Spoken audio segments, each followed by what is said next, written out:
Hey everyone, it's Glenn Greenwald. Welcome to what I suppose can be called a new episode of System Update. I say that because what's about to follow is not actually something I necessarily recommend that you watch, but I published it anyway for reasons I'm about to explain. A few months ago, I had said on Twitter that there were a lot of people expressing various criticisms of me over social media in a venue that's not very conducive to subjecting those critiques to critical scrutiny. They usually, social media encourages just drive-by insults. And I invited critics who were interested in actually having a substantive one-on-one discussion with me about criticisms they believe are valid about my work to step forward and volunteer to basically talk to me about those criticisms instead of just splashing them all over Twitter. And in response, a dozen or more people emailed me volunteering to do that, saying that they wanted to. And I scheduled the conversations in the order in which people appeared in my inbox. I didn't know who these people were. They're just members of the public who don't have a public platform. So it was impossible to evaluate who they were, how interesting or valid their critiques were, how competent they were about articulating them. I just had to be good to my word and accept the offers from people who stepped forward in response to my suggestion to schedule discussions with them. And I ended up doing several that I published on Rumble. I also did a 90-minute one with Jeet Heer, formerly of The Nation and The New Republic, and I felt like it was a very exhaustive discussion over the course of those conversations of all of the criticisms people voiced. But one person in particular who was one of the earliest people to respond, whose first name is Nicholas, he asked that we not use his last name, was adamant, insistent that I schedule a discussion with him. He was insistent that he had important critiques to voice. I told him I was concerned about repetition. I didn't want to bore the audience with a redundant conversation. I asked him to review the other discussions I had already done over the course of 90 minutes to make sure that he actually had new critiques he wanted to raise, and he insisted that he did. He was very persistent, multiple emails demanding that I schedule a time. And I did put out that offer, and I felt if he was so determined to do this that I owed it to him to record a session. He appeared, as I said, he asked that his name not be used. He appears to be pretty young, someone I think is in undergraduate or graduate school. The discussion that we had was about 70 or 80 minutes long. I do believe it was extremely redundant of the other critiques that I addressed with the other people with whom I had similar conversations. Beyond that, his knowledge of my work seemed very, very limited. I'm not even sure he understood that I've done journalism in the past, that I worked with Edward Snowden, that I did investigative series in Brazil. He knew very little about me other than what comes from a very narrow partisan faction on Twitter, this kind of AOC, Bernie, soft left faction. He was very well versed in the Twitter criticisms that have been made about me over the last 12 to 18 months, but not much else. And most of his critiques were either things that I already have discussed at length, like why do I go on Fox News? Why don't I criticize Tucker Carlson as much as other people in media that I've covered ad nauseum, or were kind of superficial or even petty questions about Twitter squabbles that took place 6 months ago that I barely remembered. He had like very specific tweets that someone posted about me or that I posted that he wanted to discuss that I just didn't find very interesting. After the discussion, I said to him, look, you're young. I respect the fact that you came forward to do this, but I don't find the conversation very worthwhile. The fact that you're already concerned about the use of your last name signifies you want to preserve a little anonymity. We can either not publish it or we can block out your face and only publish an audio version. And he said, no, I want this published. I want my face shown. And he has relentlessly, again, pursued me over email saying, when is this going to be published? Why isn't this published yet? So look, as I said, don't recommend that people watch this because I don't think it's very nutritious. I try and be very mindful of the fact that when I publish anything, an article, a podcast, a video, that I'm essentially making a claim to my readers and to my audience that this is something worth your time to watch. And I try to be very sensitive about the responsibility that carries to only publish things that really are worthwhile. I'd rather publish nothing for 2 weeks than publish something that I think is kind of banal or not very interesting. So if I had my preference, I wouldn't have published this, but I do feel an obligation to him since he did take the time to do the conversation in response to my request to honor his quite adamant demand that this be published and not concealed, or even I suggested maybe we could publish a part of it. He wanted the whole thing published. So I say all this not in any way to insult him. Quite the contrary. It's not easy if you're not somebody accustomed to debating in public, particularly with someone like myself who's been a litigator and a journalist for a long time. It takes a lot of self-belief and a lot of courage, and I think ultimately integrity to come and put your name to criticisms instead of just hiding behind pseudonyms on Twitter. So I don't say this in any way to disparage him. I respect the fact that he chose to do this. I'm just trying to be honest with you as my audience that although I am publishing this out of obligation to him, I really don't think it's worth your time to watch. Feel free to if you want to see it.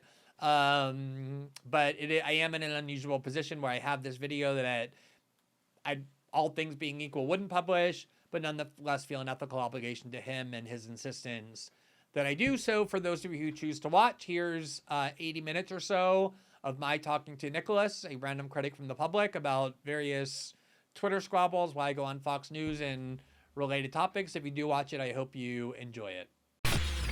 Hey everyone, it's Glenn Greenwald. Welcome back to a new episode of System Update here on our home on Rumble. Several months ago, I observed that there, because of social media, is a growing trend for criticisms to be voiced in a not particularly constructive way over social media, kind of drive-by attacks where people come, cast accusations behind a wall of anonymity. It's not very conducive to examining the validity of those accusations. I invited any critics of mine who wish to come forward and try and have to engage in a more substantive way on those criticisms. And in response to that request, I had several people indicate a desire to examine criticisms they have of me or my work. I did a 90-minute video about 2 months ago here on this platform with a critic of mine from the public. He doesn't have a platform, but we did about 90 minutes of his critiques. I also did a similar 90-minute discussion with Jeet here, the longtime writer who used to write at The New Yorker and then The Nation and now writes at Substack. And one of the people who stepped forward pretty early on is my guest today, who has asked that we identify him only by his first name, which is Nicholas. And he had said early on he had some critiques that he thought were worthy of being addressed, and I asked him to review the 90 minutes I did with the first person that I invited onto my Rumble program, as well as with Jeet, to confirm that he has some new criticisms to avoid repetition, and he assured me that he has some criticisms he thinks hasn't adequately been examined. So, Nicholas, welcome to the show. Thank you for taking the time to do this, and I'll go ahead and turn over the floor to you to take a few minutes to kind of outline the broad strokes of what you think are worthy of discussion that haven't gotten sufficient attention in your view. Thanks for having me, Glenn. So I think my criticisms of you and a lot of people's criticisms of you can be summarized with this tweet from Adam Johnson from like a month or two back, which is that this is a quote: "You only criticize liberal corporate media. You have a permanent seat on the most watched corporate media show on the most watched corporate media outlet, which you mysteriously never criticize." And I think that is a fair, like self-evidently true criticism, which is that you frequently appear on Fox News, specifically on Tucker Carlson Tonight, and you pretty much never criticize Tucker Carlson specifically, Fox News in general, or I think most conservative politicians and political narratives in general, while focusing most of your attention on the left and what you lump together as left liberal media and the political narratives.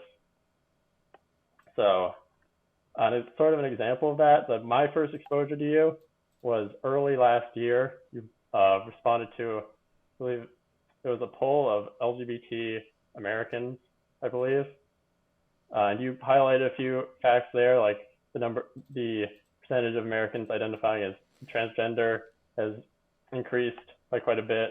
The number of Americans identifying as bisexual increased significantly compared to gay and lesbian. And specifically, you highlighted an article from Katie Herzog, I believe his name, who I I'm not super familiar with her work. I've heard her criticized on the left for this issue, but I'm only familiar with her from this article that you shared, which claimed that the that the like the lesbian population is endangered, I believe was the phrase she used, and you used this article to base. You suggested this was a possible explanation of the data, even though the data didn't show a decrease in the lesbian population at that time. Okay. Do you want me to talk about those? Do you have another one you want to throw in? And I guess related to that point is that you shared this article and you repeatedly said like this is a article full of data supporting this argument, and even though the article itself says like this is purely anecdotal, and I think that's just evidentiary of something you do a lot, which is you tend to be have very exaggerated criticisms of the left and very exaggerated like defenses of the right.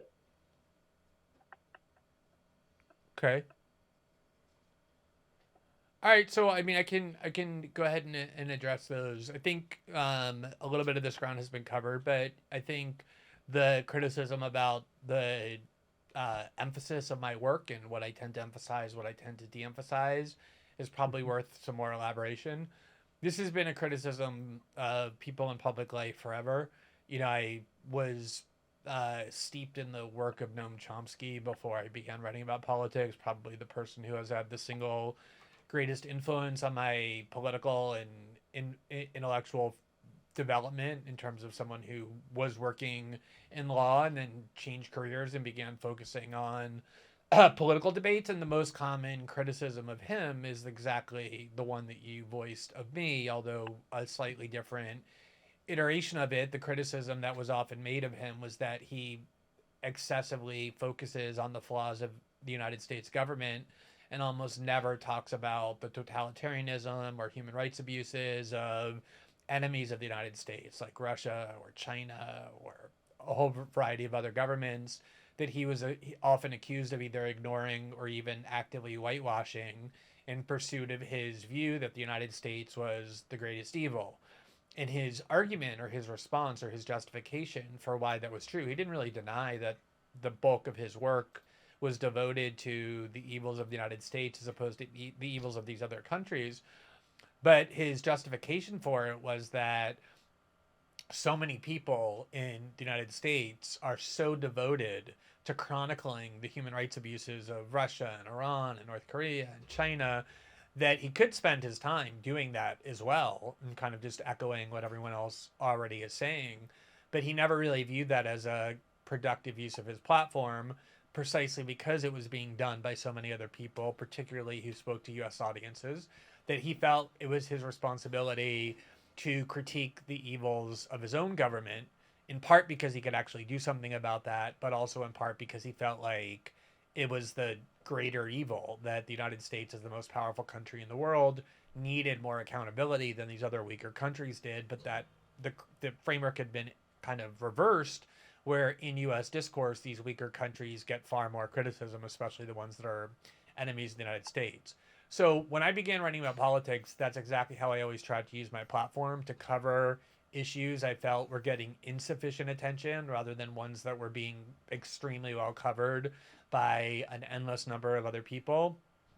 I began writing about politics because I didn't think that the civil liberties assaults being undertaken in the name of the war on terror by the Bush and Cheney administration were getting very much or any attention by media outlets. And so I created a blog one day, not to cover issues that were already being covered, but to cover issues that weren't being covered. And that's always how I tried to use my platform. So when people say, why don't you talk more about the evils of Donald Trump or the dangers of Donald Trump or the dangers of Fox News or the dangers of the Republican Party, a major reason for that is because the overwhelming dominant part of the corporate media is antagonistic to Donald Trump, to Fox News, to Tucker Carlson. You essentially can't avoid that. So I could wake up every day and I could talk about Fox News. There have been periods in my work when I have been very critical of Fox News, because I thought that the criticisms were needed in terms of people not being sufficiently devoted to them. But right now, for me to wake up and say, "Oh, I don't agree with what Tucker Carlson said," I mean, there's endless numbers of watchdog groups funded by billionaires that every media outlet, from CNN to NBC News to the New York Times to the Washington Post, constantly is expressing criticism of Tucker Carlson, of Fox News. So when I look at the platform that I have, I ask myself, how best can I use it? And my answer is not, oh, I can best use it by just echoing and mimicking what everyone else is already saying. I try and focus instead my attention on the institutions I think are getting insufficient critical attention: the CIA, the FBI, the media outlets that tend to be supportive of their narratives, like NBC, CNN, the New York Times, the Washington Post, the sort of dominant, hegemonic part of the corporate media. That's where I focus my attention.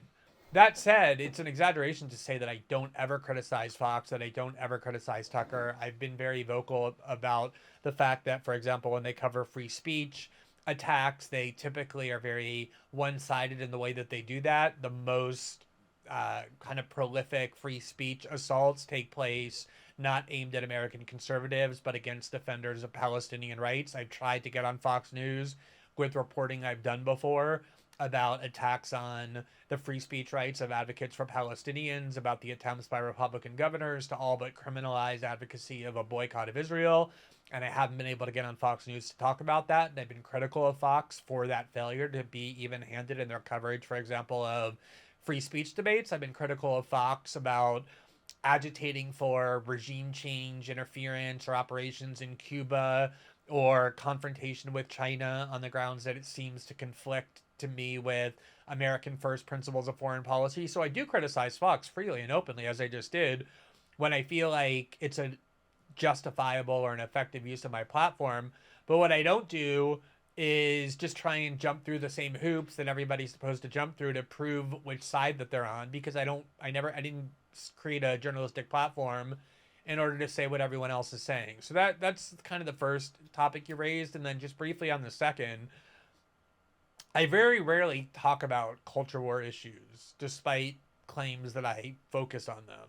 Unless you have such a broad definition of culture war that includes things like censoring the internet, or how the FBI is pursuing a kind of second war on terror. But in terms of like the classic definition of culture war, wars over abortion, LGBT rights, particularly like the trans issue, I almost never talk about it.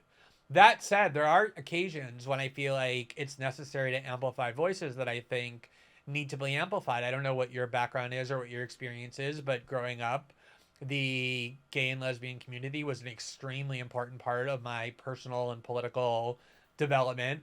And it has changed dramatically as a result of the emergence of trans issues, and has changed not just the culture of LGBT politics, but the political character of it as well. And Katie Herzog is somebody who is kind of a classical feminist lesbian writer. And she has a point of view that is very rarely heard, which is that the dominance of the trans agenda has sometimes come at the expense of lesbian culture. She describes her own personal experiences where masculine lesbians, or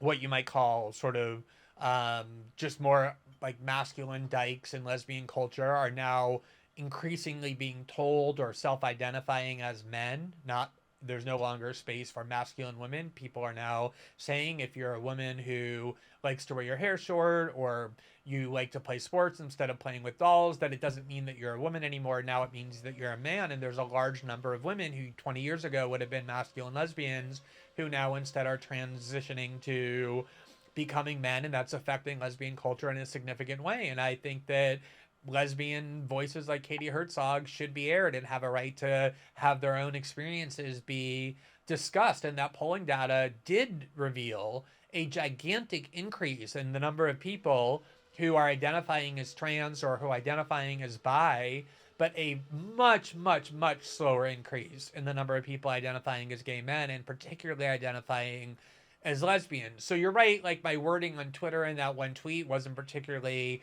perfect, and I expressed that it wasn't that the polling showed that there was a disappearance of lesbians, but it shows that the lesbian identity is growing at a much slower rate, and I believe that a reason is the one that Katie and many other lesbians are concerned about, which is that masculine girls are now being told that they're no longer girls, but are in fact boys, and are being encouraged to transition and become men. So I know I don't, it's not like I went and wrote a book on that topic. I wrote a few tweets on that topic. I do think lesbian voices are worth airing, but that's not an issue that I spend much of my time on at all. Sure. I think that's also something worth mentioning is that I think in your last video you said the same thing. That's like one of these interviews. You said a similar thing. You don't touch on culture war issues much, but when you do, you tend to come at them from the conservative perspective. Like, well, what does that mean to you? What is the conservative perspective on culture war issues? Culture war is like on the trans issue. There tends to be a sort of anti-trans bent on the right now. It's a popular culture war issue there, and so you come in on that issue on that side when it comes to like trans So, women like, in what sport. anti-trans views do you think I have expressed? I don't think you expressed it directly, but it's like this implication that like trans people are pretending to be trans to get benefits in society, or that like there's unfair advantage for trans women in sports. Yeah, I mean, it's an issue that I don't focus on very much. When I weigh in on trans issues or when I weigh in on culture war issues, it tends to be on free speech grounds. So the most of the time when I've say written an article about trans issues, it's been about censorship debates. In particular, the book by um, uh, I forget her name, Abigail Schreier, um, was a very controversial book. That was a book that argued that girls were being increasingly encouraged to self-identify as men at an earlier age than they're capable of deciding. And that book was banned from Amazon. It was removed from Amazon. An ACLU lawyer, Chase Strangio, who's one of the most influential ACLU lawyers in history, made the Time 100 list of most influential people on the planet, weighed and said that he thinks that this is a cause worth dying on, the hill worth dying on, meaning censoring this book from Amazon. And to me, it was extraordinary that an ACLU lawyer, an organization that existed to defend the proliferation of free speech and free inquiry and free ideas, would be advocating for censorship. So when I weigh in on these issues, it's typically to do so from the perspective of encouraging these issues to be debated. I mean, my experience as a gay man was very much that when people who were opposed to marriage equality or to treating gay men and lesbians equally were to merge, we would view that as an opportunity. That was exciting. That was important. Being able to engage people who had that view and subject it to rational scrutiny was one of the ways that we as a movement succeeded.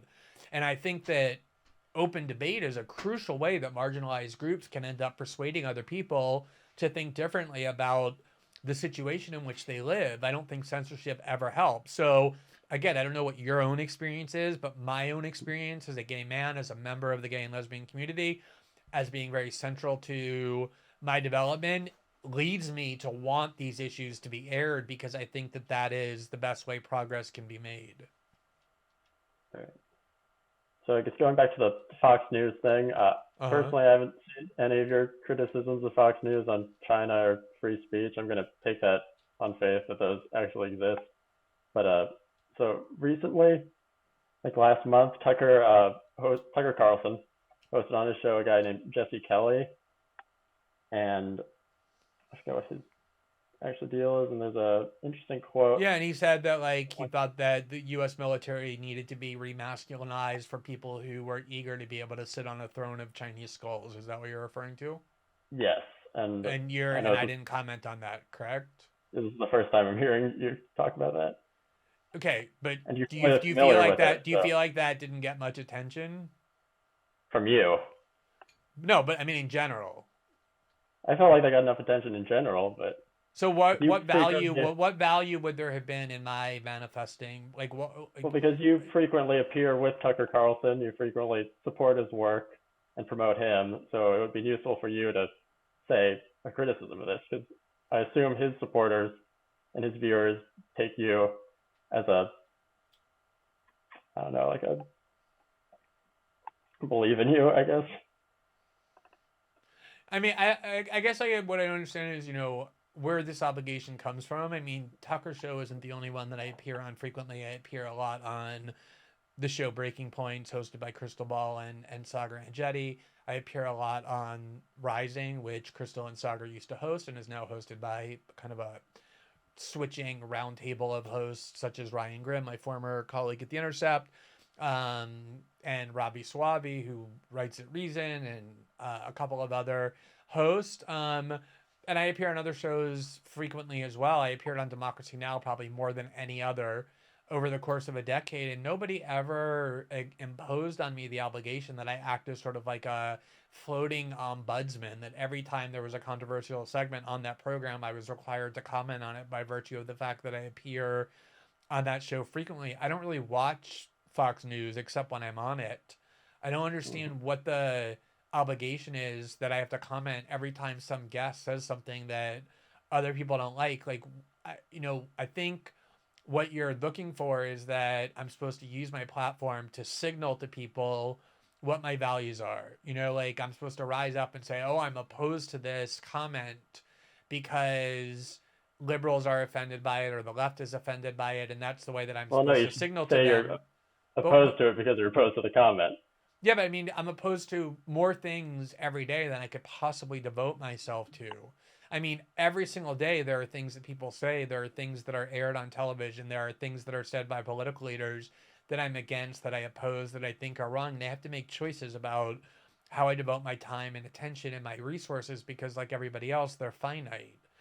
And so if I hear, hundreds or thousands of people commenting on a particular segment that appears on the Tucker Carlson program, I don't really feel the need to just chime in order to prove something to somebody. I think my views of imperialism and militarism stand on their own. I don't think I need to pop up and say, I think this talk about sitting on a throne of Chinese skulls is kind of deranged and even psychotic, given that I have an unbroken history of expressing my views in constructive ways on my own terms about militarism and imperialism, including segments I've done on that show itself. I was on that show 3 months ago opposing the attempt by Republicans and by many Democrats to agitate for U.S. intervention in Cuba on the side of the protesters, on the ground that the U.S. has no ethical or moral ground to interfere in the politics of the Cuban people. So my views are not a secret to people. Why do I need to pop up every time some idiot on Tucker's show says something stupid and comment on it? Like, where does this obligation come from? How is that a critique of what I'm doing? Because, again, you appear frequently on this show, and you frequently defend Tucker Carlson from criticism. It's a joke on Twitter is anyone criticizes Tucker Carlson, you'll pop up in the comments that go after them. Yeah. But you never seem to criticize him personally. So, I think this was also a few months ago, Tucker Carlson made some comments about, or made an offhand comment about Pete Buttigieg taking paternity leave. That's basically what it was, a paternity leave, they call it, trying to figure out how to breastfeed.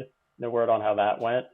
This was widely criticized on the left on Twitter. And you actually did comment about this, said the only valid and decent thing to say about Pete Buttigieg's paternity leave is that adoption is beautiful, plus some other things. That's just the highlight I pulled out. And you never criticized Tucker specifically for that. Okay, so there were people. So there, let me just. So that's a good example. I'm glad you brought it up. So there were people on the right who were mocking Pete Buttigieg for his paternity leave at a time when, Tucker and others on the right who are mocking Pete Buttigieg for his paternity leave at a time when there was a disruption of the supply chain and people felt like the Secretary of Transportation should be at work, not at home on paternity leave, especially since he hadn't given birth to the child and wasn't breastfeeding the child and anything like that. That was the critique of Pete Buttigieg. It was voiced by Tucker Carlson, by a lot of other people on Fox. The next day, that morning, after those comments were made, I went on Twitter and said, obviously referring to those comments in that debate, that I thought that any decent human being would not say that they would instead say that adoption is beautiful and that Pete Buttigieg should be encouraged and supported along with his husband for having adopted 2 children. So that was an instance where obviously I was criticizing the view that had emerged in right-wing media, and your critique is that I didn't include Tucker's name. Yeah, because you go after specific figures on the left constantly. Sometimes I do. And then other times, if there's some free floating, view that exists in liberal culture that's a liberal orthodoxy or a liberal piety, I'll just attack that. I'll critique that. I'll, dissect that. But, my views of Fox aren't a secret. I'll tell you exactly what they are, which is if you look at the issues on which I've most focused over the past 5 years, I think you can maybe break them down into 3 broad topics. One would be Russiagate, which was the dominant scandal in American political life for at least 3 years, if not the entire Trump presidency. The second would be debates about free speech and increasing censorship on the part of Silicon Valley monopolies, Google and Facebook, Twitter, Amazon, Apple in particular, and their increasing control over discourse over the internet. And then the third is the role of the FBI, the role of the CIA, the treachery, and the kind of toxic role that they play in American political life. It is the case that on all 3 of those issues, Russiagate, free speech issues, and the CIA and the FBI, I think that Fox has gotten those stories more right than the vast bulk of the rest of the corporate media. I've definitely aligned with them on those issues because I think that for whatever motives they might have, good, bad, or otherwise, they were doing better commentary and better reporting on those issues to which I was most devoted. So I'm glad that Fox News exists as a counterweight against the entire rest of the media that was pushing insane conspiracy theories about how Trump was secretly controlled by Putin, which is an incredibly not just deranged, but dangerous geopolitical conspiracy theory to push, that Russia is like this pernicious threat to American democracy when it's the 2 largest nuclear powers in the world. I think that when it comes to questions of a free internet, which was the cause for which I fought when I did the work with Edward Snowden, the American right has been, over the last 5 years, much more assertive about defending the prerogatives of people to speak freely on the internet without Silicon Valley control. And then when it comes to questions of the CIA and the FBI, there's almost no space any longer in establishment liberalism or even on the American left to talk much about the FBI and the CIA. It's a very low political priority to the extent that it's one at all. Whereas on the right, there's a lot of interest in and a lot of passion for reporting that is critical of those agencies, which has always been central to the journalism I've done. So it is true that I, in the last 5 years, have found Fox News, on balance, a positive force in American journalistic and political life, much more so than a lot of other outlets. I don't really feel like I've made a secret of that, but at the same time, I've criticized them or I deviate from their view when I deviate from them. Like, what is it that you think I should be doing more of? Just like any criticism. Like, do you have any examples recently of you actually criticizing Fox News directly? Yeah, I mean, I just got done telling you several different examples of criticisms of Fox News that I made, but it's in general I don't focus on criticizing Fox News because it's done by a zillion other different outlets. And the Who you only also purpose that criticize. the only purpose it would serve would be to kind of please my critics, to say like, okay, finally he's criticized Fox News, but I know it's never enough. It's just appeasement. And I don't look at my platform as a way to appease critics. I look at my platform as a way to try and affect society in ways that I think are positive. So echoing what a million other people are saying about Fox News or Trump or whatever just isn't something that interests me. It doesn't animate me. It doesn't provide me with passion. Um, I'll give you a different example. Like on this new Colin podcast, that app that is an app devoted to podcasts. I have a weekly podcast show that I co-host with somebody who identifies as a Pan-African communist. And I could spend all my time, denouncing him and bashing him as a communist, but I don't, because the purpose of the podcast is to create a dialogue with people who have different perspectives and different voices. So I could just go around scoring cheap points in all kinds of ways, for people who want to hear that. But it's just not a way that I've ever used my platform. Okay. And do you think it's interesting that you consider like criticisms of Fox News to be you scoring cheap points rather than genuine criticism?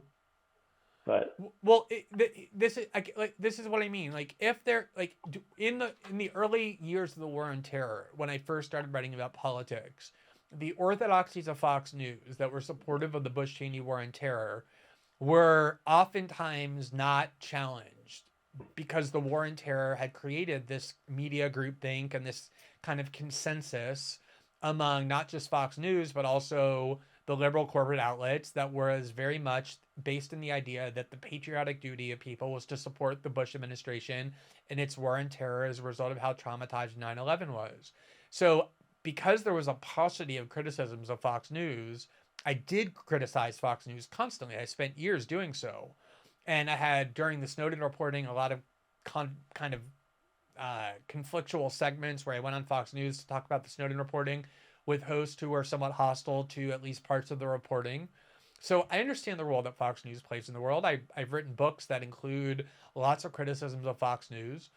But the difference is that now, especially with the way that Trump has transformed the political culture. And I don't know, you said earlier that like the first time he came into contact with my work was as a result of a controversy about that Twitter thread about trans issues. So I take it that maybe because you're too young or weren't paying attention before Trump, that you weren't familiar with the work I was doing in the War on Terror. You weren't familiar with the work I did in reporting on the NSA's mass spying around the world with Edward Snowden. You're not familiar with the work that I did in confronting the right-wing Bolsonaro government in Brazil, which is what I spent most of 2019 and 2020 doing, and just barely avoiding prison for having done it. It seems like you have a very kind of narrow glimpse of what my actual work is. But the Trump era radically transformed the political culture in really important ways. And one of those ways is that the entire media kind of turned against Fox News because it was one of the few pockets of dissent from their pieties, just like they're doing now with Joe Rogan. And so, I mean, I guess it kind of gets back to the critique of Chomsky. Let me give you an example. I'll give you this example. In 2005 and 2006, as the U.S. was still occupying Iraq, there was this movement on the part of the more radical neocons who are now beloved pundits on MSNBC and the Washington Post op-ed page, Bill Kristol and David Frum and Max Boot, the kind of most extremist neocons. They wanted to use the occupation of Iraq to go and do regime change in Iran, in the bordering country of Iran. And in 2006, there started to appear these stories about Iran's repressive treatment of gay men, that the Iranian mullahs would execute gay men by hanging them from cranes. And there was definitely some truth to that story. You don't want to be an openly gay man in Tehran in 2005 and 2006 at the height of totalitarian power by Iranian mullahs. A lot of it was exaggerated, but there was definitely an element of truth to that. Some people might have said, and some people did actually criticize me and say, why aren't you spending more time attacking the Iranian government for executing gay men? As a gay man, doesn't that offend you? And they would actually say the same thing to me in connection to the policies of the Russian government and its repressive treatment of gay men, its support for Chechnya, which also executed gay men.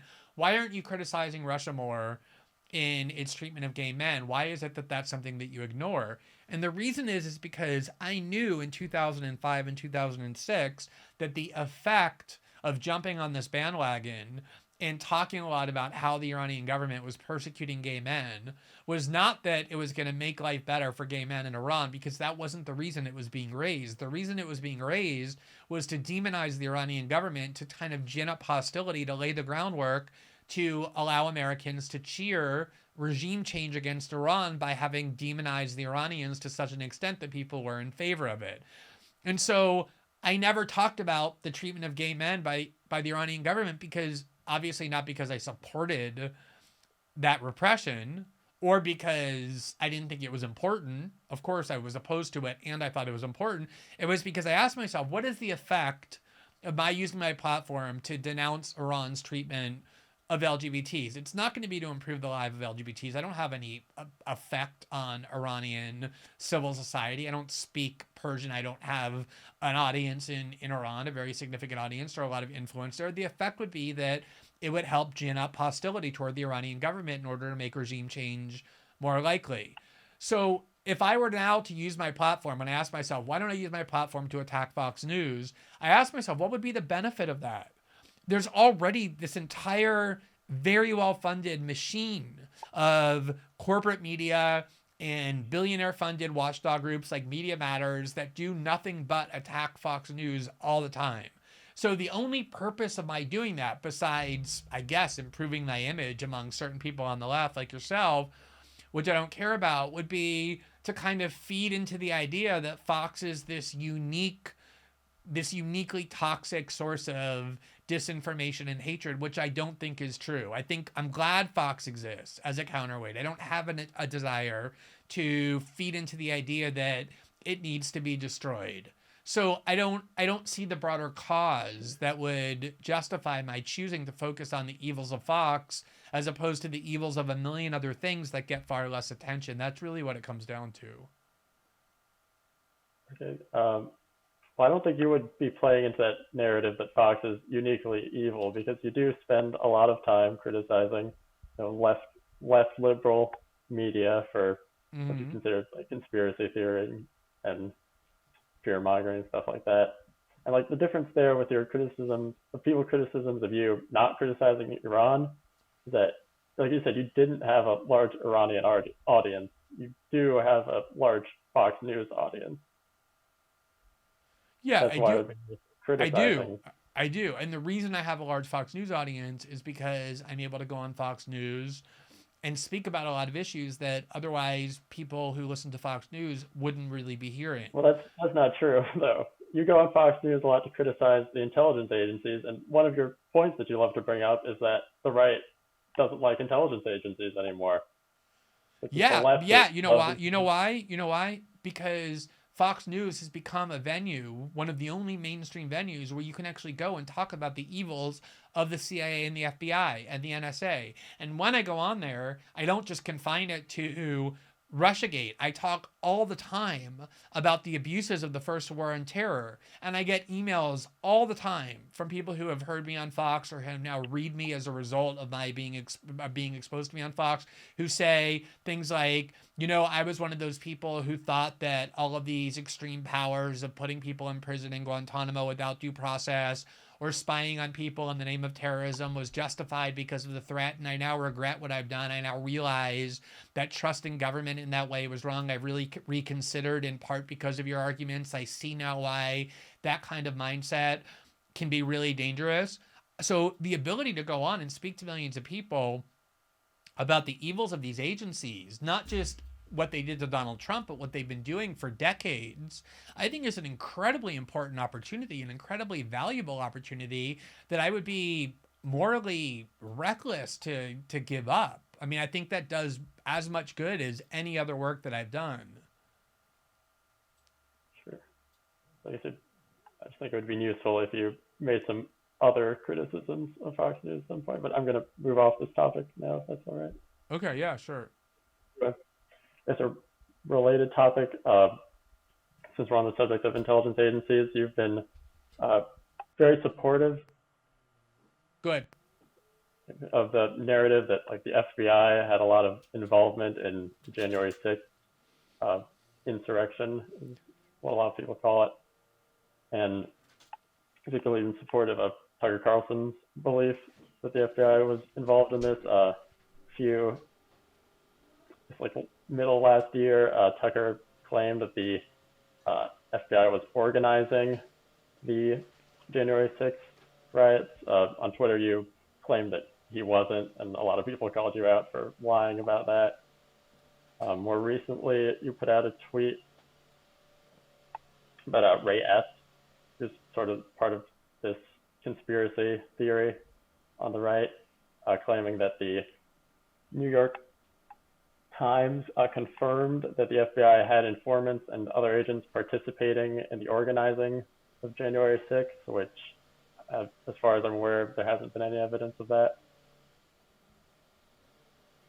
All right. So before we get into the specifics of what I said or what I didn't say, let me just ask you: do you believe that the FBI has, not just in the distant past but in the recent past, implanted informants and agents into various groups of people to encourage or incite them to commit crimes or terrorist acts, and then congratulate itself for breaking up those plots that the FBI itself, in fact, catalyzed? Is that something you believe happened?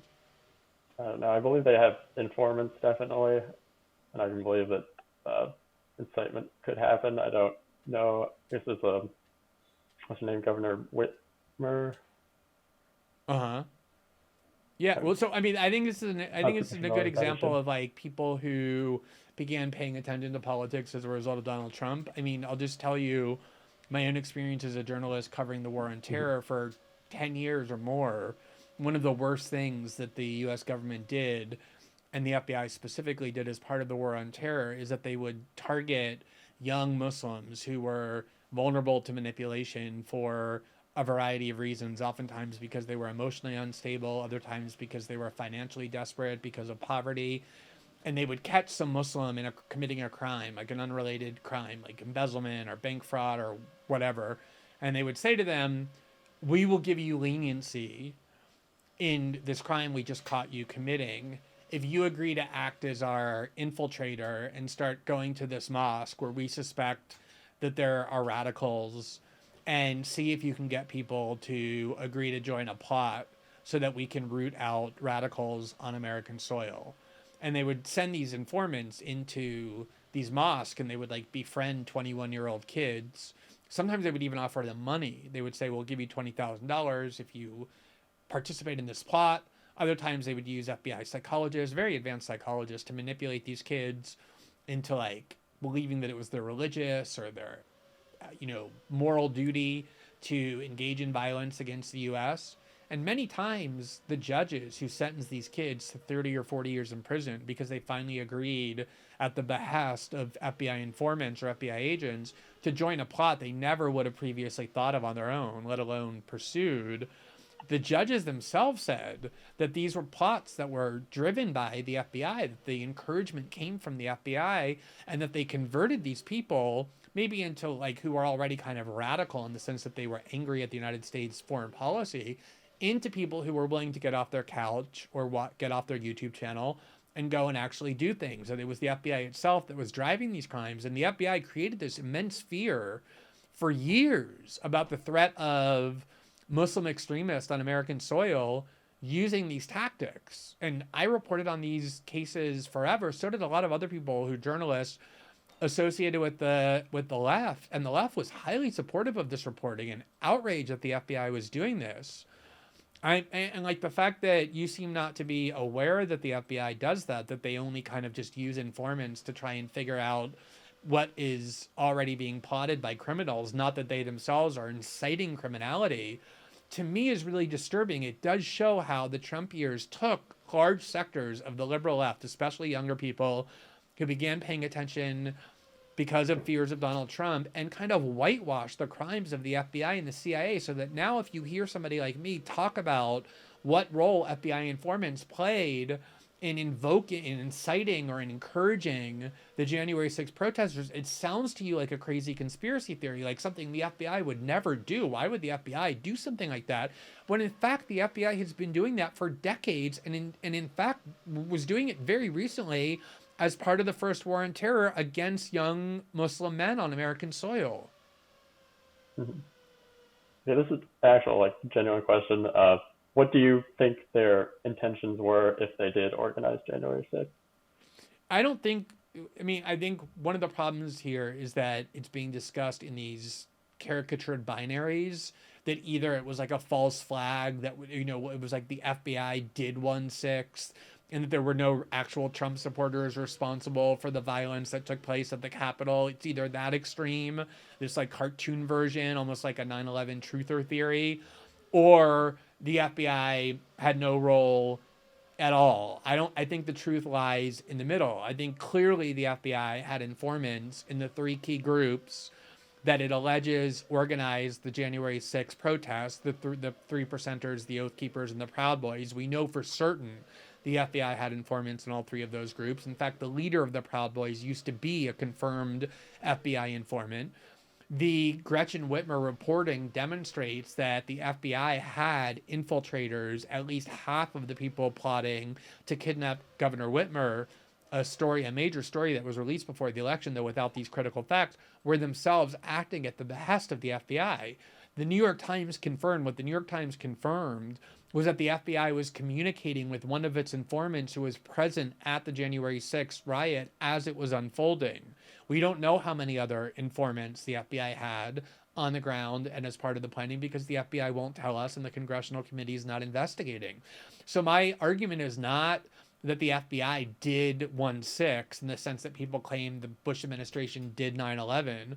My argument is that the FBI, of course, was keeping its tentacles in these groups. Well before 1/6, the FBI was warning that these groups pose the greatest threat to national security. It would be like a malfeasant act on their part if they hadn't tried to infiltrate these groups.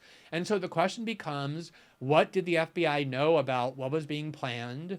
And how much of a role did their own agents and informants encourage this to take place, just like they did for certain with the Gretchen Whitmer plot? And you can ask, well, with what motives? And I would say the same motives as they had when they did the same exact thing documented throughout the first war on terror, which is the more potential terrorist attacks there are that they break up, the more of a threat that materializes, the more money they make, the more power they get, the more of a reason there is to give the FBI greater and greater authorities, which is what bureaucracies naturally try and do, is elevate their own importance and elevate their own power.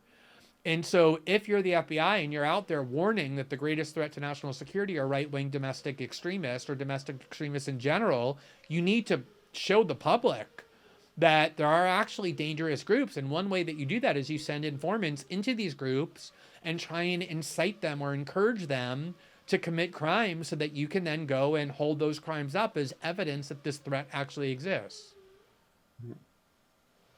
Do you not think the FBI does that? Like, you don't think the FBI has done that throughout its history? I believe that they have, and that sounds like a reasonable explanation for why they would. I just don't think there's evidence that they did incite January 6th. I don't think there's any need they would have. But what evidence would you want to see? So, like, you do acknowledge that the New York Times has confirmed the FBI had an informant on the ground participating in the riot with whom it was communicating in real time on that day, right? Like, the New York Times reported that. Yeah, I think that's all they confirmed as far as I'm aware. Exactly. So the Not way that the way that we would find out exactly. So Ted Cruz asked the senior FBI official at yesterday's Senate hearing. We're taping on Thursday, so the Senate hearing took place on Wednesday. He asked her a series of questions. How many infiltrators or agents or informants did the FBI have inside these groups that organized January 6th? Did any FBI informants or agents encourage or commit violent acts on January 6th? He asked all these questions, and she refused to answer. She said, I'm not going to answer any of those questions about the role played by FBI informants. So the reason we don't have that evidence is because the FBI won't provide it. And the January 6th committee that says it wants to get to the bottom of everything that took place on January 6th isn't requiring the FBI to disclose that information. Doesn't that bother you? Don't you want to know the answer to those questions? Sure. I think I'd like to know the answer to those questions before I start throwing out accusations that they did organize January 6th. But no one has said, and you made this allusion earlier to the fact that I quote unquote lied about what Tucker Carlson said.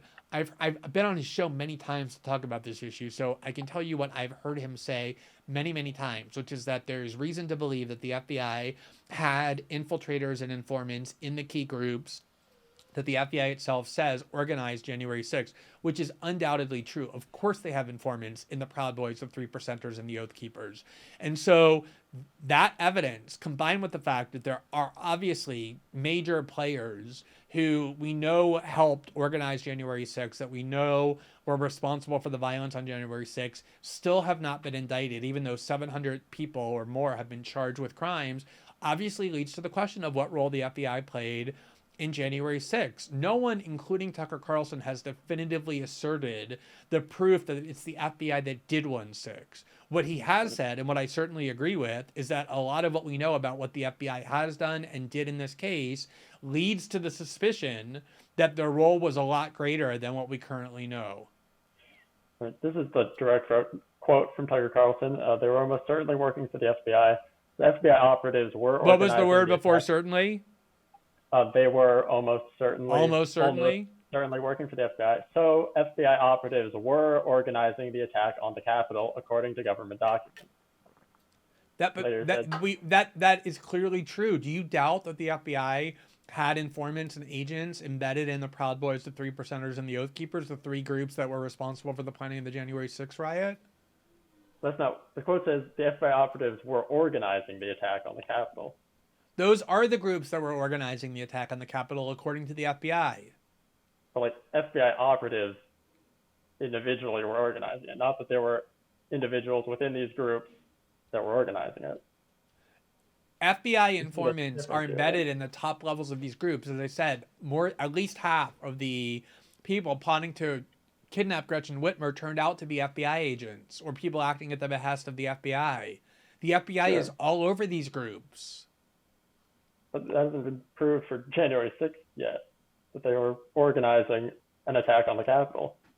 You can certainly say that the FBI informants and FBI agents were involved in the planning of the January 6th attack. And again, I think like the problem becomes these caricatured binaries that deliberately get created by the FBI and the CIA in order to convince people like you not to entertain these things, that what's being asserted is some insane conspiracy theory, that it wasn't really pro-Trump supporters or pro-Trump activists responsible for this riot or whatever you want to call it, that it was like the FBI that orchestrated the entire thing. No one's saying that. That's like the maximalist conspiracy theory. That's like a caricature of the question. And again, I mean, at the end of the day, I'm not responsible for what other people say. I'm responsible for what I myself say in my own reporting. What's that?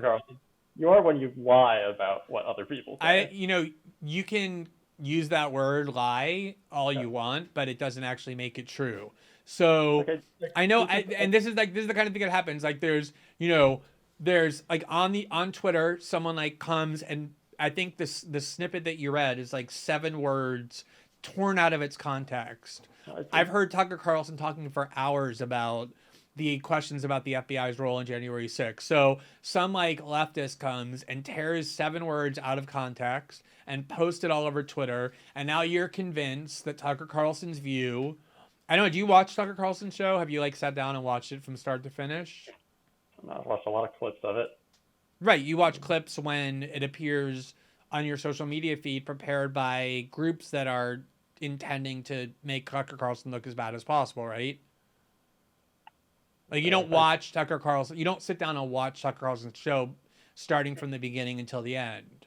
Do you? No, I have no reason to. Well, I think you do have a reason to if you want to make claims that are very grave, accusations that are very grave, like I'm lying about what his views are. I think it behooves you, if you want to make those kind of accusations, to like actually familiarize yourself with what he's saying. Not like 7-word snippets taken out of context by activist groups that are funded to malign Fox News. Okay. I'm not accusing you of lying about his views in general. I'm accusing you of lying about this one specific thing. And I guess what I'm saying, it's still a grave accusation to call a journalist a liar, to call anyone a liar. And you're not claiming I exaggerated his views. You're not claiming I distorted it. You're claiming I like lied about it. Like I specifically consciously decided to make false claims about what he said. And what I'm telling you is that if you want to make that claim that I lied about Tucker Carlson's views about January 6th, you should familiarize yourself with what he thinks about January 6th, which would require actually watching the show and hearing in context the comments that he's making, the things that did you watch his documentary about January 6th and the questions raised about the FBI's role there? Did you watch that documentary? No. So how can you Why? profess to know what he thinks when you don't watch his show and didn't watch the documentary he produced? Yeah, I'm not accusing a bunch of notes here, and I've lost my place. I'm sorry. Give me a second. Like, this is a series of tweets. The first tweet: does having informants within them mean the FBI organized the insurrection? Are As you your reading pal my Tucker. tweets? What are these? No, Are you reading my? this is a tweet from someone else replying to you. Oh, okay. It's does having informants within them mean the FBI organized the insurrection, as your pal Tucker insinuated? Do you have an answer for that now?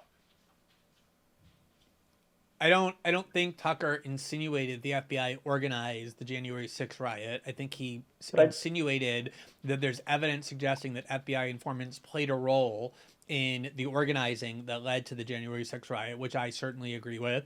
And I don't think that I mean, this is the problem with this like stunted social media discourse. The reason that I tried to remove these criticisms from social media in order to have like a broader discussion here is because these are like little short phrases that you're trying to pack with enormous amounts of meaning about a very complex question that deserves a lot of reporting, which is the role that the FBI played at January 6th. So I've told you my views about what I think Tucker's views are and what my views are on what we do know about the FBI's role in January 6th and what we still need to know. And I want to understand like why you're not bothered by the FBI's refusal to answer these questions. Are you bothered by that? You don't seem to be. Sure. You are bothered by that? I'd like to know more about what the FBI, how much the FBI was involved. I'd like to know more before making accusations of them also. Do you think the congressional committee investigating January 6th should be doing more to try and determine the answer to these questions? Sure. Do you think there's enough to be able to assert that the FBI had a presence in the three groups that it itself claims were the leading organizers of the January 6th riot? I haven't looked into that, but sounds believable. Yeah, so I don't know. I feel like the gap between what you think should be said and what was said is actually very small. These gaps tend to get exaggerated on Twitter because people get a lot of attention by exploiting these gaps, these tiny little linguistic differences. But when you put things into like a broader context, you say like you don't have an interest in sitting down and watching Tucker Carlson's show. And I genuinely don't understand that because you obviously are engaged enough to have strong opinions about Tucker Carlson. When it came time to voice your criticisms of me and my journalism, a lot of them were focused on Tucker Carlson. So you obviously think it is important. And honestly, like I'm not making a point here. I'm just telling you what I would naturally do if there was somebody who I felt like was an important voice that merited criticism. I would go and spend the time actually listening to what it is that they say in the full context of their comments, rather than just sitting around passively waiting for somebody to package it for me on social media and for it to just kind of come across my feed. Like, if you think it's important enough to make it a centerpiece of your criticism of me, why don't you go watch his show, like the first 20 minutes of it, and then form an opinion after about what he's saying, instead of, you keep saying like, oh, before you form opinions, you should have the necessary information, but you haven't held yourself to that same standard when it comes to your very strong opinions about Tucker Carlson's views of these questions. I think I've seen enough of his views, and I have other things I'd prefer to spend my time on. But all right. Do you have other? Yeah. So you just said it was a very grave accusation to accuse you of lying about that. Yeah. And I think that's fair. This discussion we're having now is because you accused someone else of lying. What? Who do I accuse of lying? Sam Cedar. Right. What did I accuse him of lying about? So this whole situation started because Jimmy Dore, who's a friend of yours, I guess, you frequently appear on his show. You've been supportive of him in the past. He was caught using a fabricated quote from an article to support an anti-vax narrative that he's fallen into, from my understanding. Mm-hmm. And Sam Cedar, who's a fairly popular YouTube radio post,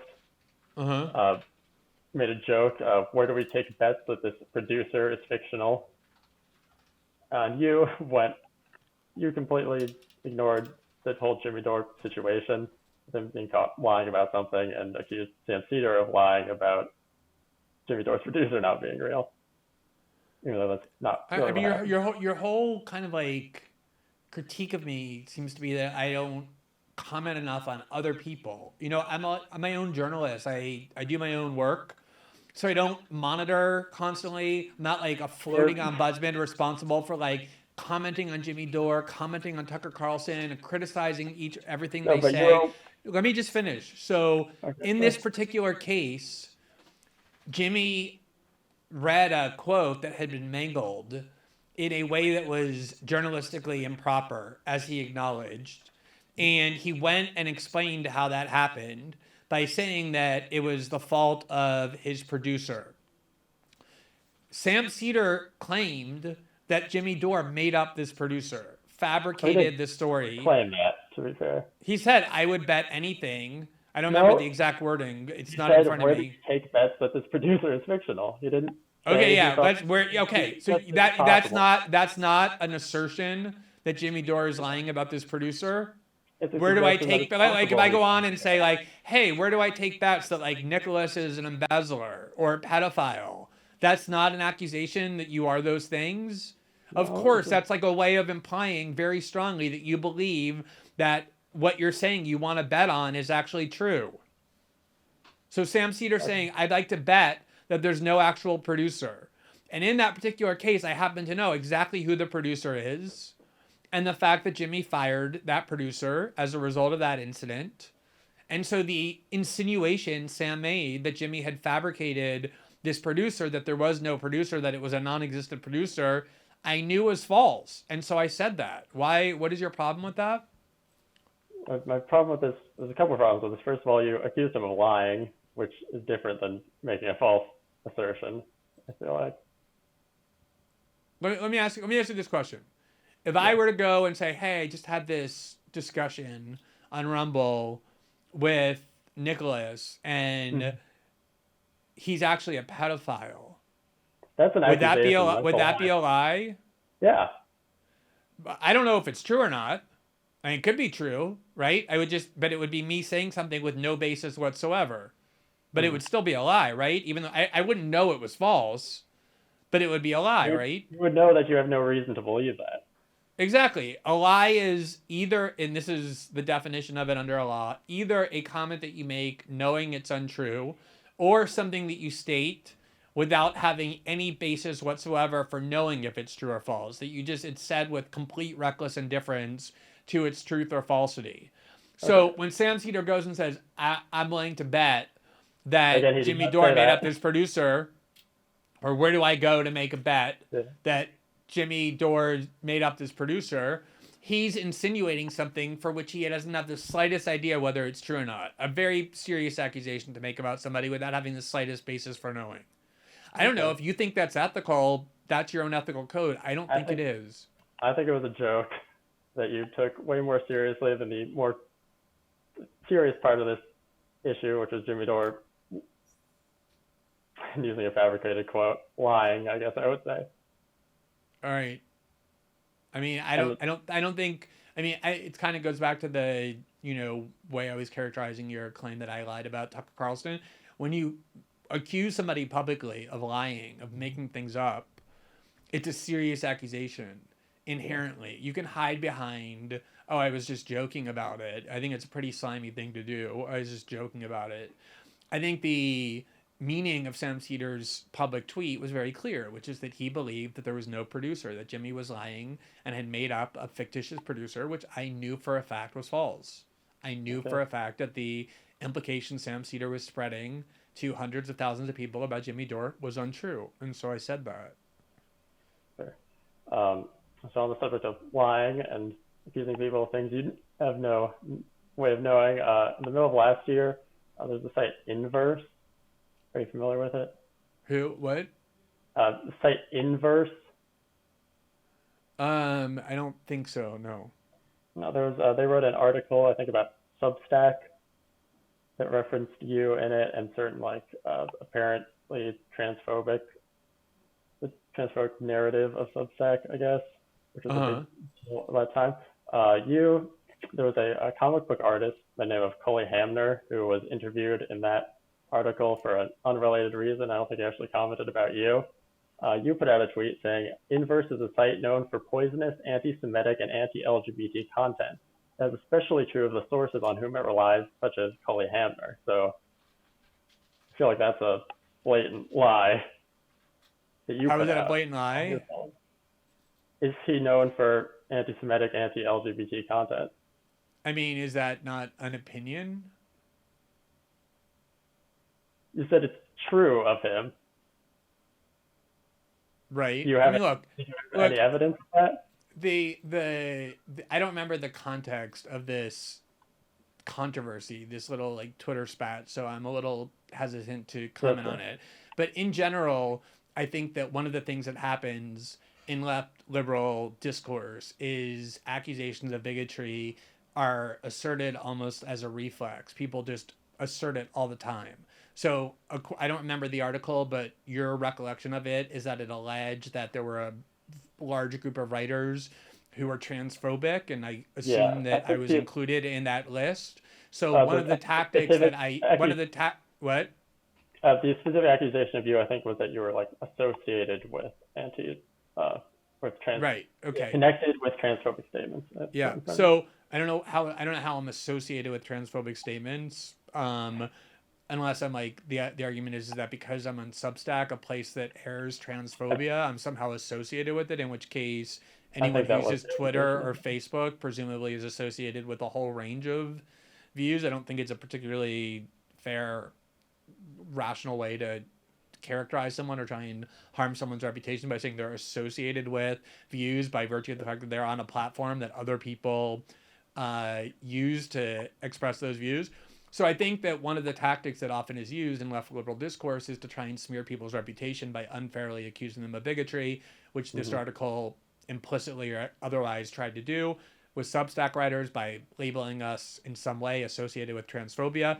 And so one of the things that I do to combat that tactic is to use it against the people who use it by saying, oh yeah, well then fine, you're known for, since you're attacking me, a gay Jewish journalist, you're engaged in homophobia and anti-Semitism. That's the level of critique that often is embedded in left liberal discourse, and everyone who follows me understands that I'm satirically mocking that tactic by holding them to the same standards. I don't buy that. Also, this person didn't actually accuse you of anything. You misread the article.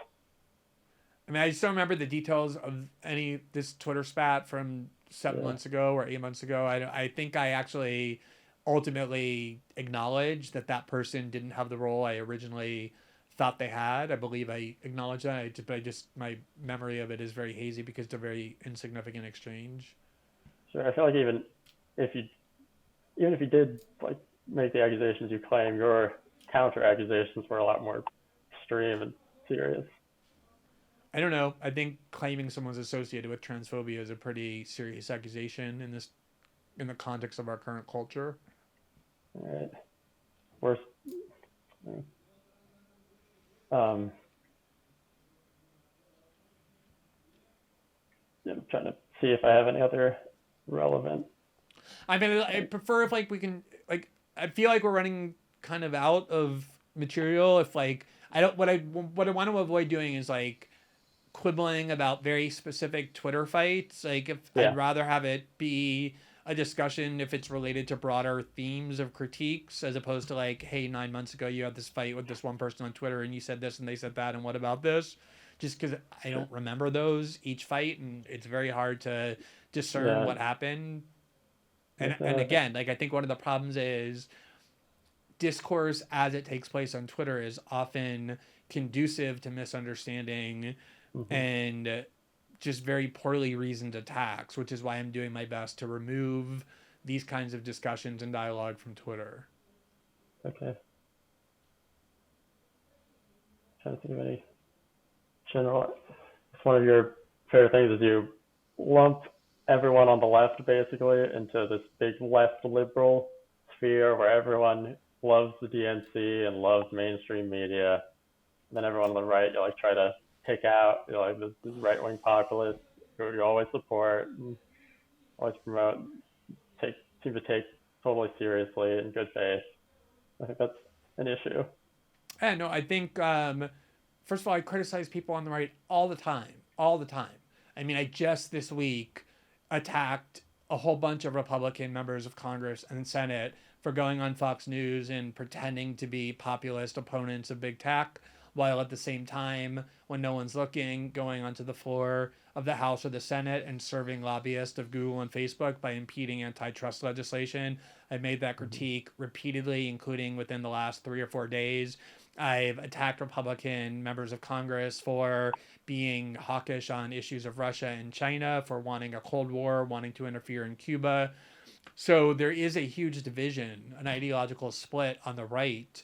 And in fact, Marsha Blackburn went on Twitter 10 days ago, the senator from Kentucky, and said Russia and China remain our enemies. And I specifically said this establishment wing of the Republican Party is as stupid and dangerous as ever.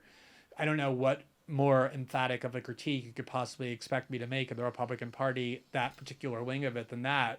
So I do think I'm cognizant of this populist establishment division on the right, which I very much want to exploit and nurture because it can lead to positive political outcomes.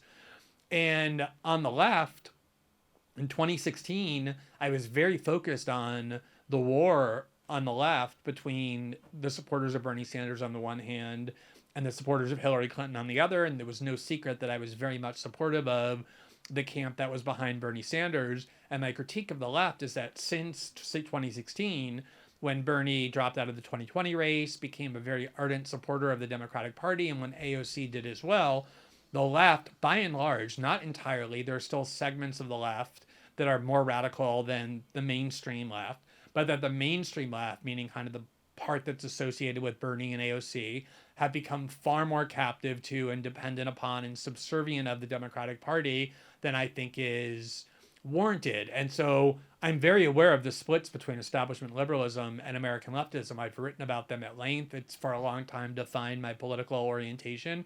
But recently, I think there's been a much greater convergence of political agenda, political positioning between American establishment liberals and the left, the kind of Bernie AOC left, because Bernie and AOC are very much doing their politics far more than ever before as members in good standing, loyal members in good standing of the Democratic Party. And so I'm critiquing the left for being insufficiently adversarial to the Democratic Party. I'm very aware of the divisions, but I think those divisions have eroded over the past several years in a way that I find damaging and unhealthy. Okay. So you accuse like all of your critics also of being part of this like less liberal sphere. Not all, just the ones that I think who at the end of the day do their, no, I mean, like I said, I have a podcast host who's my partner who I'm going to be debating with, like we do every week, 5 hours from now, Andre Domis, who I would never accuse of that because he's one of the people, the real leftists, who understand that submitting himself to Democratic Party hegemony is going to subvert rather than advance his claimed political beliefs. So I would never accuse him or people like him of doing that because it's not true of them. The ones I accuse that of are people who at the end of the day, when it comes down to it, when the rubber meets the road, tell their followers to go and vote for the Democrat no matter who it is. That's the critique I'm making, and I make it only of the people who actually go and do that. Sure, this reminded me of the Gavin Newsom gubernatorial election where you're very critical of people voting for Gavin Newsom. I'm not sure what alternative you wanted from that. Well, I just think that if you're on the left and you make clear that no matter what people do, no matter what candidates are presented, you're going to tell your followers to go and vote for the Democrat in every single instance, you will never, ever, ever have any leverage or influence or authority or power within the Democratic Party. Because if you tell a group of people that they have your unconditional loyalty and support no matter what they do, why would they ever try and appease you in any way? Why would they ever try and accommodate your demands when they know that even if they spit in your face, you're still going to end up in a subservient position to them? It's an incredibly politically foolish thing to do. It's why the left wields no power, because the Democratic Party knows that no matter how radical of a posture the left strikes, at the end of the day, they're going to go tell their followers to vote for Gavin Newsom or vote for Hillary Clinton or vote for Joe Biden. And so if I were the Democrats, I wouldn't listen to the left either. The left has already told me they're going to support me no matter what. So why would I ever make any accommodations to a group of people that already tell me in advance they're going to unconditionally support me? What would you have preferred, like, a leftist do in that election? They can abstain, and they can say, if you want our support, you need to make accommodations. That was the argument that Jimmy Dore and a lot of other leftists like Brianna Joy Gray were making about Nancy Pelosi's reelection, which is if you need our votes to be reelected speaker, then you need to do things that we want done. We're not going to just give you our votes in exchange for nothing. That's the dumbest politics imaginable. Okay, I think it's also decent politics to vote for the lesser of two evils in that scenario. Yeah, and you'll just never be listened to. You can do that for sure, but no one will ever listen to you. All right, unless you have something that you consider compelling that we haven't yet covered, I feel like we're at the end of our discussion. Sure. I guess last point is I was watching some Tucker Carlson videos in preparation for this, and I just found one that I thought was interesting that I wanted to bring up here, which is where he wanted to charge Black Lives Matter protesters for domestic terrorism. Right. I didn't see that segment. I don't agree with charging domestic activists, U.S. citizens, with domestic terrorism charges. All right. I just thought that was interesting, especially given his comments about January 6th and whole narrative there. I mean, it sounds like a lot of your critiques are for Tucker Carlson. I'm a separate person from him. I appear on his show once every 2 weeks or so. Not married to him. I'm not his agent or his spokesman. I'm a journalist who does my own work separate and apart from him. I appear on his program sometimes, like I appear on many programs sometimes. And I think that you have this like Twitter conception that I'm like tied at the hip to him, and that I therefore should have like a obligation to have a running commentary on everything he says. And it's just an obligation I reject. It's not my role to like permanently be commenting on a cable host in every segment that he does and every comment that he makes. No, but like you frequently do comment on things he says, but to be supportive of him on Twitter. Yeah, because I think that he plays an important role in the media ecosystem. Like when he is the only cable host agitating for a pardon for Julian Assange and Edward Snowden, or is the only one out there agitating against U.S. interference in Cuba. So when he is playing an important role that I think is positive and should be highlighted, I highlight it. But I don't think that means that it creates like a countervailing obligation for me to comment on everything he says that I don't agree with. I have no idea what segment you're referring to. I didn't hear that segment. Like I said, I don't watch that program unless I'm on it. So I don't understand the critique. I get the critique you have for him. What's that? So you just coincidentally never found anything negative to highlight about him? Well, like I said, I mean, the Pete Buttigieg example, when he went on that and did a segment on Pete Buttigieg in a way I found offensive, I think I made my views pretty clear about it. I don't know. I think saying no decent person should be saying that. Should be saying instead X, Y, and Z is a pretty sharp critique that he understood perfectly well was aimed at him because we discussed it. So I don't think there was any confusion about what my intention was, what I was saying. I don't think anyone had any doubts about who I was speaking about or what I meant. Your desire that one more voice rise up in opposition to Tucker Carlson just, again, seems like something that you want me to do to jump through a hoop that you've set up and not for any substantive reason. I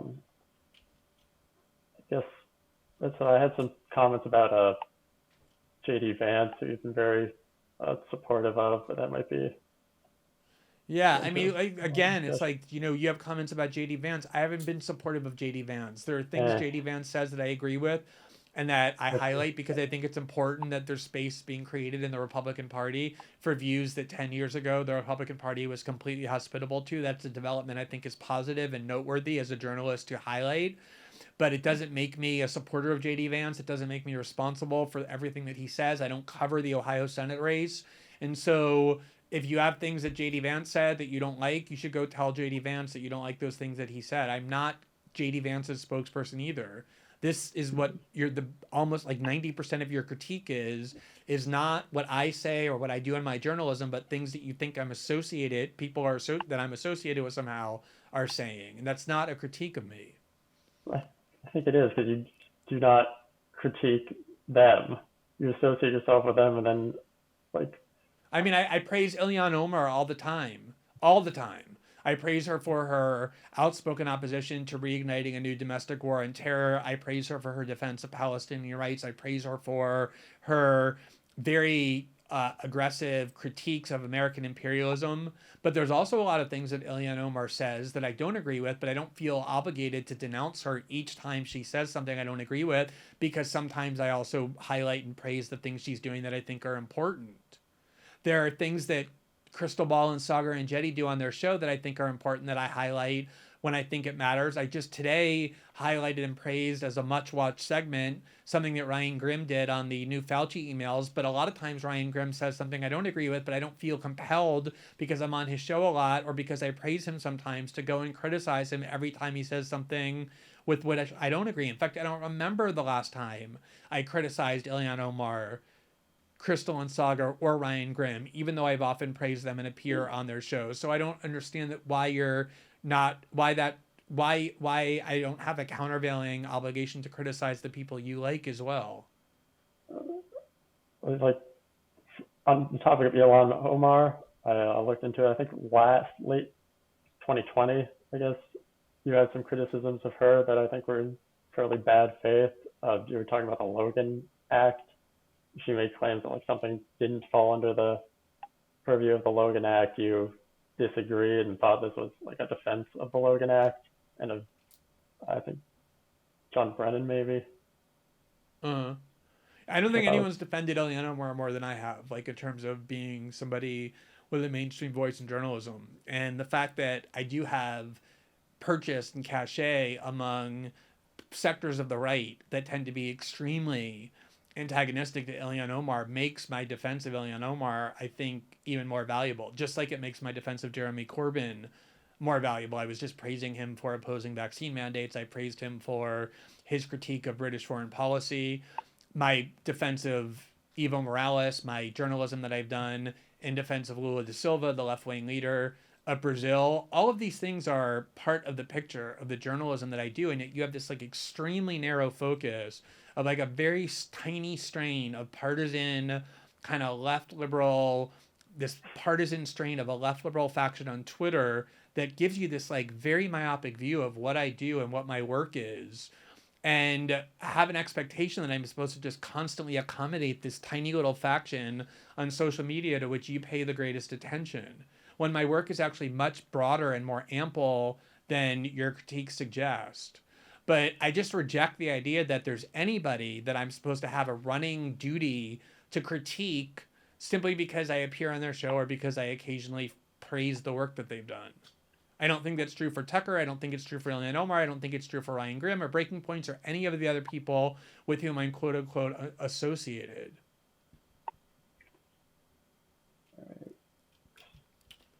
All right, I think we're going to have to wrap it up just because the longer it goes on, the fewer people are going to maintain their interest level. I feel like I've given you a lot of time to voice a lot of different critiques. I hope you feel like it was a fair exchange at least, even though I don't expect you to be persuaded by my answers, but I tried to give you as much space and time as I could to articulate the views you have of what you think the flaws are in my journalism. So I appreciate your taking the time to do it. I know it's not easy to go on camera and step up and do this if it's not something that you're doing all the time. So I have respect for the fact that you were willing to stand behind the criticisms you have.